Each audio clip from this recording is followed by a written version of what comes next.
How much time do you spend wishing things were different? Fighting reality can feel like a losing battle, and that's because it is. What is what is, and no amount of huffing or puffing will change the reality of the present moment. So you can either drive yourself around the bend, or you can focus on finding acceptance so that you can move forward with your life and either change or influence whatever it is that you wish was different. Today, I'm sharing how to practice acceptance so that you can let go of the fight and focus your energy on what truly matters instead. So let's talk about finding acceptance. Resistance leads to suffering, but acceptance leads to peace of mind. However, it can be really tough to do, and so that's why I'm talking about why practicing acceptance is so powerful for your mental health and well-being. And I'm going to be sharing 5 practical tips to help you stop resisting reality and start finding peace of mind.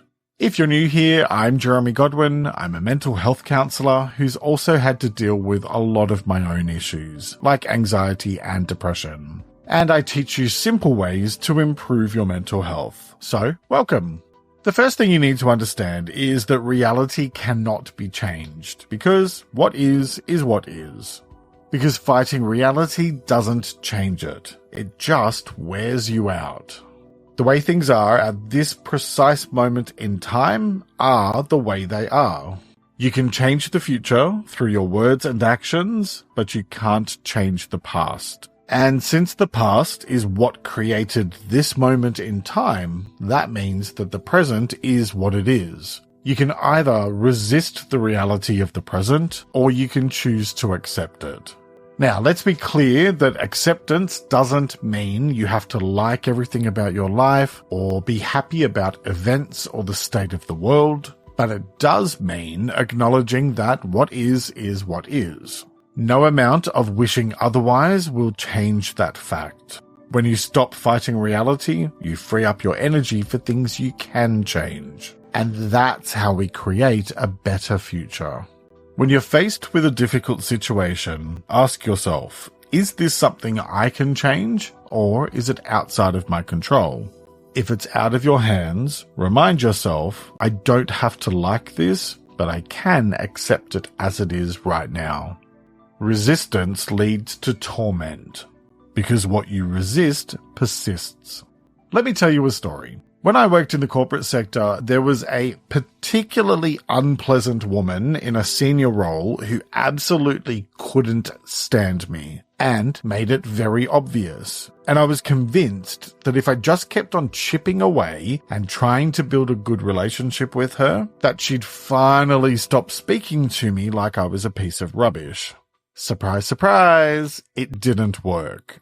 Resisting the reality of what is leads to torment. And I tormented myself day in and day out trying to impress someone who was very unlikely to ever see me in a positive light, when I should have been focusing my energy on someone who actually mattered. The more you fight against something you can't change, the more it consumes you and frustrates you. And it doesn't just affect you mentally. Resistance often leads to anxiety and even physical tension. When you catch yourself resisting reality, try this. Take a deep breath, feel your feet on the ground, and say to yourself, I don't need to fight this. This simple act can help you let go of the mental struggle and feel more grounded. Next, feel your feelings, but don't let them control you. Because feelings are important, but don't believe everything you think. You need to feel what you need to feel, and acceptance doesn't mean ignoring your emotions. It means allowing yourself to feel them without letting them define you. Thoughts and feelings are temporary, not permanent truths. Think of it this way, nothing lasts for forever, and every storm eventually runs out of rain. When you're overwhelmed, take a moment to label what you're feeling without judgment. For example, I feel sad, or I feel frustrated. Naming your emotions helps you process them without getting caught up in them. Remember, it's okay to feel, but your feelings don't have to control you because thoughts are not facts. Acceptance helps you focus on what can be changed. Accept what is so you can focus on what's next.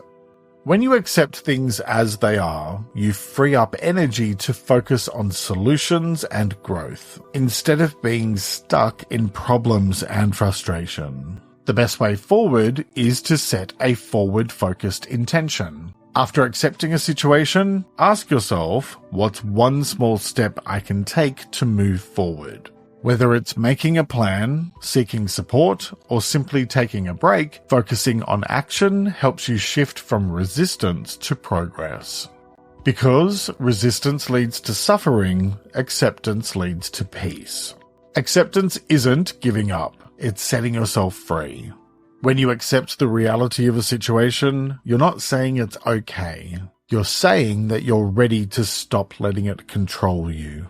Resistance keeps you stuck in a cycle of worry and rumination, and no amount of thinking what if will ever change what is. Try practicing daily acceptance. At the end of each day, reflect on one thing you accepted instead of resisted. It could be a small frustration or a bigger challenge. Acknowledge it, let it go, and remind yourself that acceptance is a gift to your future self. Here's the thing. Reality is what it is, and resisting it only creates suffering. But when you accept things as they are, you free yourself to focus on what truly matters, which helps you to figure out what you can change, and that ultimately leads to greater peace of mind. Acceptance isn't about giving up. It's about letting go of the fight against what you can't change so you can move forward with clarity and strength. What's one thing you've accepted recently, and how did it help you find peace? Let me know in the comments. I'd love to hear from you. If you find it hard to let go, then watch this video next, and you can find more tips on acceptance in episode 36 of my Let's Talk About Mental Health podcast. It's linked in the episode description. Take care and talk to you next time.